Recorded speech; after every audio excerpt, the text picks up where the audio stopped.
Bonjour et bienvenue à tous sur i24 News. C'est l'heure de votre best-of. Tout ce qu'il ne fallait pas manquer cette semaine sur le web, eh bien c'est tout de suite. Avant qu'Apple présente ses nouveaux modèles, Samsung, le coréen, nous a dévoilé son Note 5 et un nouveau produit qui n'a pas tardé de faire parler de lui, le S6 Edge Plus. Regardez.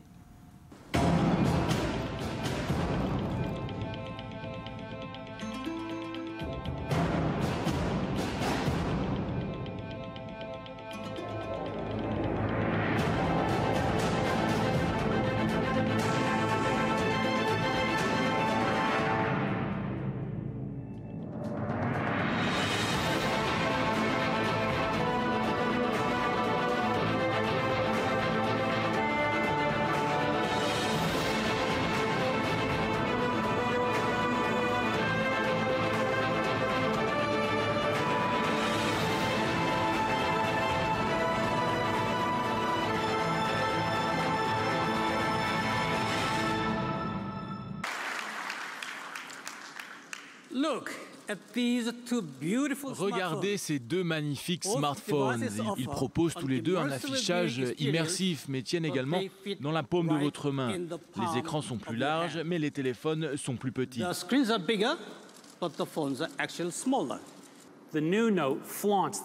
nouveau Note possède le même design de base, comme pour le S6 Edge. Il est fait de métal et de verre, mais le métal est encore plus résistant. Il est plus fin, plus petit et plus léger qu'avant.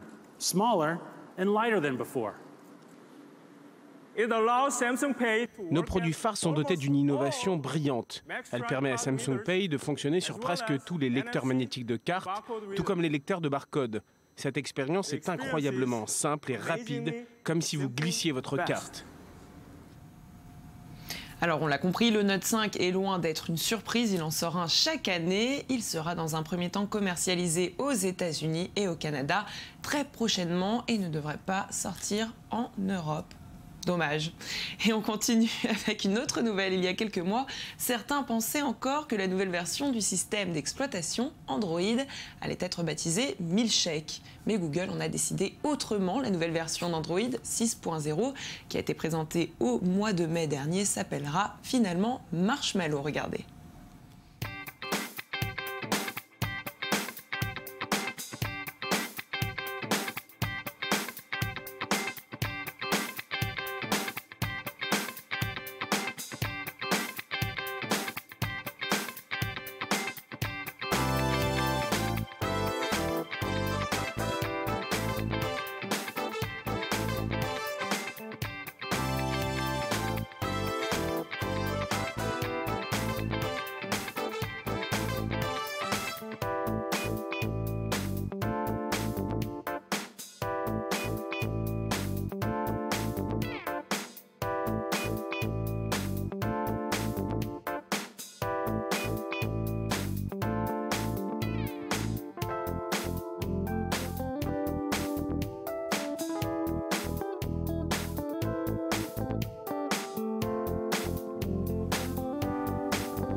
Un lancement prévu cet automne avec plusieurs nouveaux appareils de la gamme Lexus. Et si vous avez suivi l'actualité de Google, son projet Tango ne devrait pas vous paraître inconnu. Pour les autres, eh bien, pas de panique, sur le web, on vous dit tout. Tango, c'est ce projet qui propose d'utiliser des terminaux spéciaux pour scanner l'espace environnant et en recréer les obstacles en temps réel. Jusque-là, Google nous avait proposé une tablette, principalement destinée aux développeurs. Aujourd'hui, avec Intel, le projet évolue avec un smartphone. Regardez.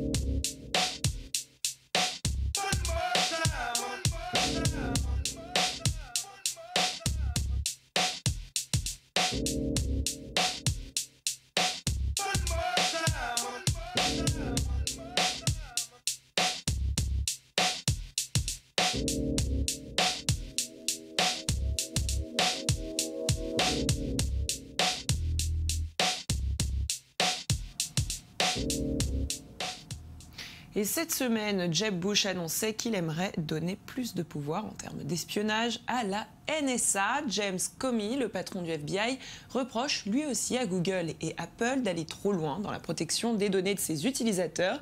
Lors d'une conférence en Caroline du Sud, Bush a déclaré que les géants de la technologie devraient aider les services secrets américains pour la sécurité de tous. Il a ajouté vouloir trouver un accord avec la Silicon Valley dans les mois à venir. Et selon de nouvelles informations dévoilées par Edward Snowden, le géant des télécoms AT&T, lui, aurait aidé la NSA à espionner des milliers d'emails. Selon le New York Times, la compagnie américaine a été d'ailleurs extrêmement coopérative. On ignore si ce programme est encore actif, mais ce qui est certain, c'est qu'il a permis à la NSA d'avoir accès à des milliards de mails échangés sur le territoire américain. Mesdames, messieurs, si vous faites partie des quelques 38 millions d'utilisateurs anonymes d'Ashley Madison, eh bien, commencez à préparer vos alibis, c'est un conseil. Le site spécialisé dans les rencontres extra-conjugales a encore été visé. Des pirates avaient menacé de diffuser les données récoltées si le site ne fermait pas ses portes. Il y a quelques mois, aujourd'hui, ils ont mis leur menace à exécution. De nombreuses données remontant de 2007 viennent d'être dévoilées sur la toile. Et on continue avec l'histoire de Maxence, un enfant de 6 ans, né sans main droite.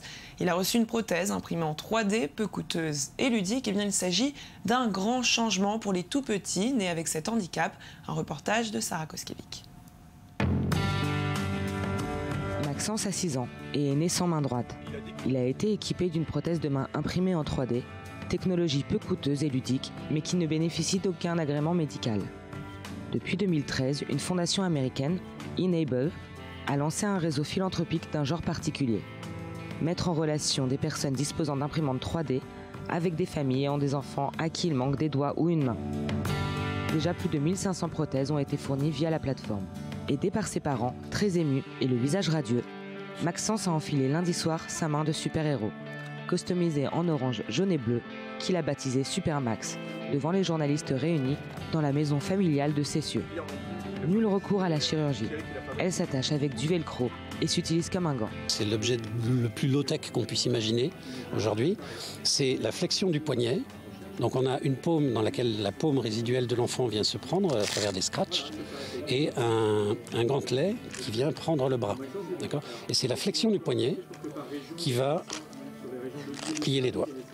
C'est aussi simple que ça. Maxence s'est ensuite essayé à la balançoire avant de lancer une balle de tennis. Il va découvrir des choses que, entre guillemets, nous on fait à deux mains, que lui a toujours fait avec une main et demie, notamment du vélo. Il fait du vélo depuis qu'il a 2 ans et demi. Ça l'a jamais gêné, mais il va peut-être trouver des facilités, des choses. Il fera les mêmes choses, mais différemment. Un peu comme nous, quoi, en fait. Il aura l'impression de voir ce que nous on fait avec 2 mains, de se rendre compte que c'est pas forcément plus pratique, ou est-ce que c'est plus pratique d'avoir 2 mains ou pas 2 mains. Pour lui, c'est un apport ludique, voilà, une nouveauté ludique, de nouvelles technologies qu'il va utiliser dans son quotidien quand il en a envie et à sa guise. Voilà, c'est pas dans le but de l'appareillage proprement dit comme on pourrait l'entendre. C'était émouvant de pouvoir le voir attraper quelque chose vraiment avec cette main et puis lui d'être impressionné par le fait de pouvoir bouger son petit poignet et de voir bouger sa main avec, quoi. Oui, c'était émouvant. Maxence fait partie de la centaine d'enfants qui naissent chaque année en France avec une malformation d'un ou de plusieurs membres. Pour Thierry Okidam, l'intérêt de la prothèse 3D est vraiment le côté fun pour les enfants qui ont davantage l'impression de se déguiser plutôt que de mettre une prothèse moche comme celle fournie par le circuit médical traditionnel. Sans compter son coût de fabrication, moins de 50 €. Un élément crucial pour l'enfant qui va devoir changer de prothèse plusieurs fois au cours de sa croissance. Et si elle se casse, la famille peut la réparer directement en passant par une imprimante disponible localement. Ça coûte rien pour les familles, c'est le principe de l'association Enable. Donc quand je décide de faire une main, c'est moi qui décide que j'ai un peu de temps, un peu de plastique et un peu d'énergie à donner. Et puis rappelez-vous, l'époque où les prophètes du web prédisaient une seconde vie d'ici quelques années. Aujourd'hui, l'Eden Lab, la société derrière Second Life, tend à nous le prouver avec son jeu qui implique des casques de réalité virtuelle. Baptisé Project Sansar, ce jeu a pour but de démocratiser cette réalité virtuelle. Mardi, la société a d'ailleurs proposé à quelques créateurs de tester sa plateforme. Le jeu devrait être disponible début 2016, date de sortie de l'Oculus Rift. Et voici un projet qui pourrait bien plaire à Brigitte Bardot. La société Squeaker propose Buddy, un collier connecté qui permet de suivre l'activité et les déplacements de votre compagnon à fourrure. Je vous propose tout de suite de découvrir ce projet en images.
Et Boston Dynamics, l'entreprise de robotique de Google, vient de nous dévoiler la première vidéo de son robot humanoïde Atlas. Dans la vidéo, le robot de près de 2 mètres se déplace en forêt et termine son trajet avec une course à vitesse moyenne. Atlas pèse plus de 130 kg. Quand même, il se déplace à l'aide de caméras stéréo et d'un télémètre au laser. Vous allez d'ailleurs le voir sur ces images.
Puis on va changer de sujet avec un chauffeur Uber qui a organisé un karaoké avec ses passagers.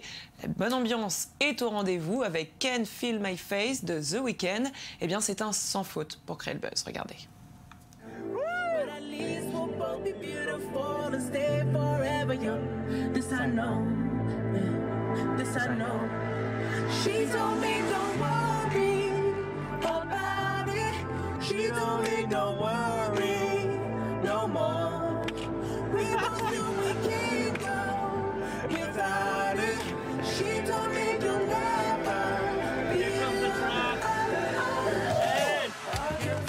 Face when I'm with you, but I love it, but I love it.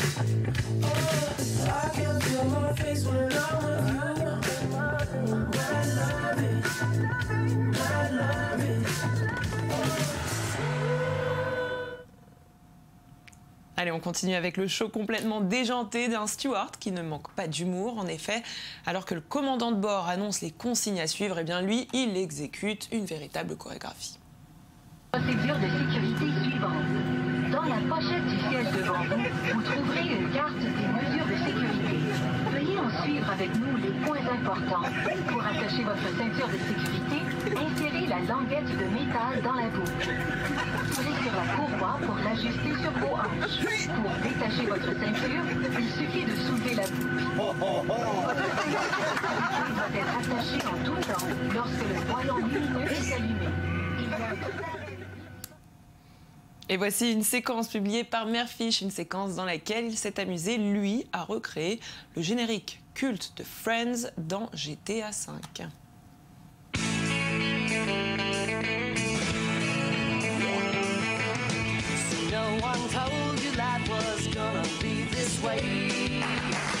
job's a joke you broke, your love life's the old way. It's like you're always stuck in second gear.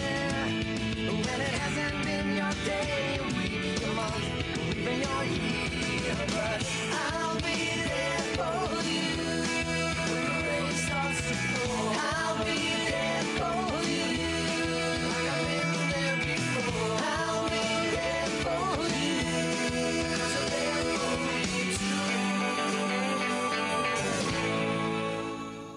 Et votre best-of est terminé. Merci de nous avoir suivis. Rendez-vous demain, même endroit et même heure. Et pour l'instant, rendez-vous sur notre page facebook.com/sur le web, le Mag Actu. À très bientôt.